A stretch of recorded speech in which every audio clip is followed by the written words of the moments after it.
Let's have a ball. Halo semua, perkenalkan nama saya Tesalonika Stefani Siombing, NIM 243301631056. Saya dari Prodi Kesehatan Masyarakat Universitas Prima Indonesia. Jadi, alasan saya membuat video sekarang ingin memenuhi tugas dari Ibu Deputa SPD MPD selaku mata kuliah umum Bahasa Indonesia. Jadi, saya langsung saja masuk ke teori paragrafnya ya teman-teman. Jadi, paragraf adalah satuan terkecil dalam karangan atau tulisan yang terdiri dari beberapa kalimat yang saling berkaitan dan membentuk satu kesatuan pikiran.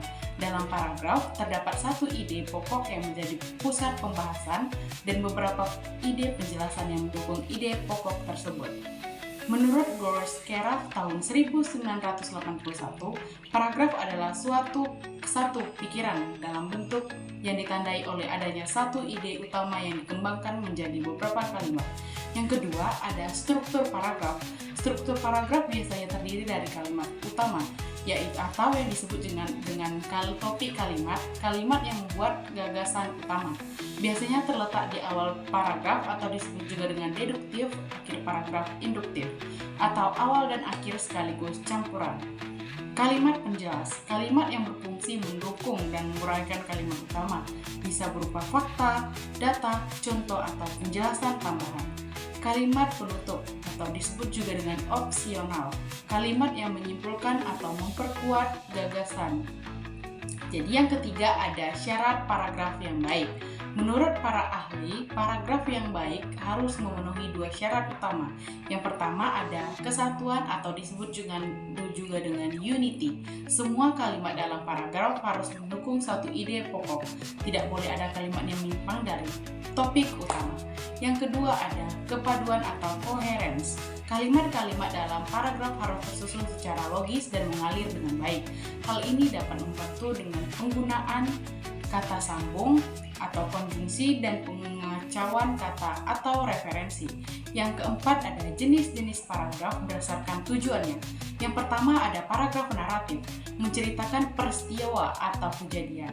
Yang kedua ada paragraf deskriptif, menggambarkan atau objek secara rinci. Yang selanjutnya ada paragraf eksposisi, menjelaskan informasi atau pengetahuan. Selanjutnya, paragraf argumentatif, menyampaikan pendapat dengan alasan logis. Paragraf persuasif bertujuan membujuk pembaca.